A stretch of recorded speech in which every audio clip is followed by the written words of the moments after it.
Mr. Elrod. Hope everybody's having a great summer. Hope you guys who are human geography folks got your scores back and you did well on the tests.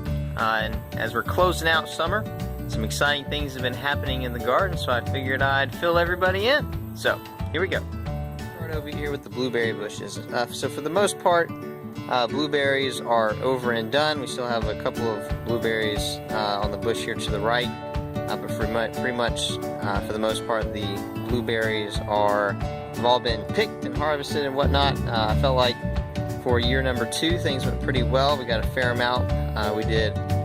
They tasted pretty good. So looking forward to seeing these plants continue to grow. Again, blueberries, I don't know what you expect, but surprisingly easy. Get them in the ground, make sure they have plenty of sun, and watch them grow. So, like I said, if you want to try blueberries out, definitely a pretty easy plant to get started with. Here to our first raised bed, you'll notice that the wildflowers came up nice and tall. Maybe something about the depth of the soil there.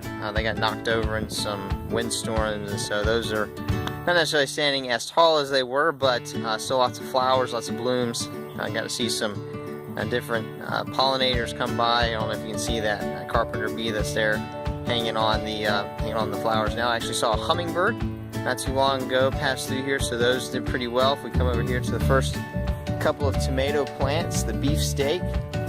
So we've been able to get some fruit, and that one right there is the one I'm most excited about right now. This one particular plant has given us several pieces of fruit. They haven't started to turn yet, and so we'll just keep letting them grow. If we come over here to the grape and the cherry tomatoes, you notice we have a fair amount of fruit over here. Now, one thing about the tomato that you may or may not know is that as soon as it starts to yellow on the plant, you can go ahead and pick it, and it'll continue to ripen. And so one of the issues I've had last year was we have these, I don't know exactly what they are, but there's some sort of beetle looking thing, and so they got onto a lot of the tomatoes, and they would chew holes in them and things like that, and have birds get after them. So I've been picking them a little bit earlier in hopes that I could save some of the tomatoes. So tomatoes have been doing relatively well. We've been picking those for the last couple of weeks, so enjoying the fruit there. You can see that the cucumbers have really started to come up.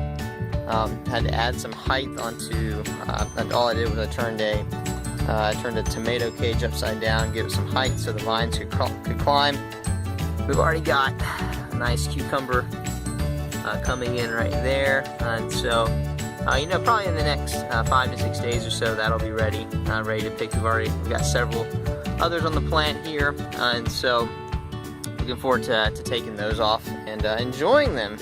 As we move along, we'll talk about the wild growing tomatoes there. So first we'll look here at the Swiss chard. What I have come to find out is I do not care for Swiss chard. It's not exactly the most tasty plant. That's okay. I enjoy growing things. The yellow one back there looks cool. It's kind of the neat looking color with the yellow rib running up the back of it. Having said that, if you like Swiss chard and you want some Swiss chard, stop on by. I'll give you what I got.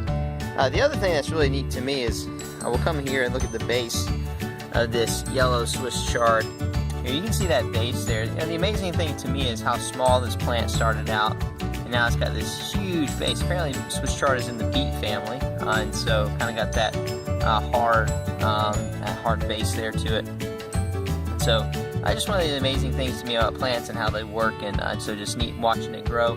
I'll probably let them grow throughout the rest of this year. I don't even know if I'll take them out, even though I don't really care for them all that much. My arugula plant never really came back like I wanted it to. You see all the flowers there. The leaves on it were relatively small, but that's okay. We've enjoyed some arugula here this year.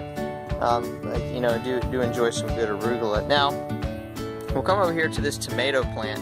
Now, these tomato plants here actually are all of volunteer tomatoes. So what we mean by volunteer is that I had tomatoes over in this particular bed last year, and some fruit fell off, and I just kind of let it sit there, and the fruit gave way, and then the seeds were planted, and they stayed there over the winter, and then they just kind of sprouted up. And so what I did is I actually took stuff from my compost and I refilled that side of the bed just to give it to add some nutrients back in. You can see what happened there with the tomato plants. They really took off.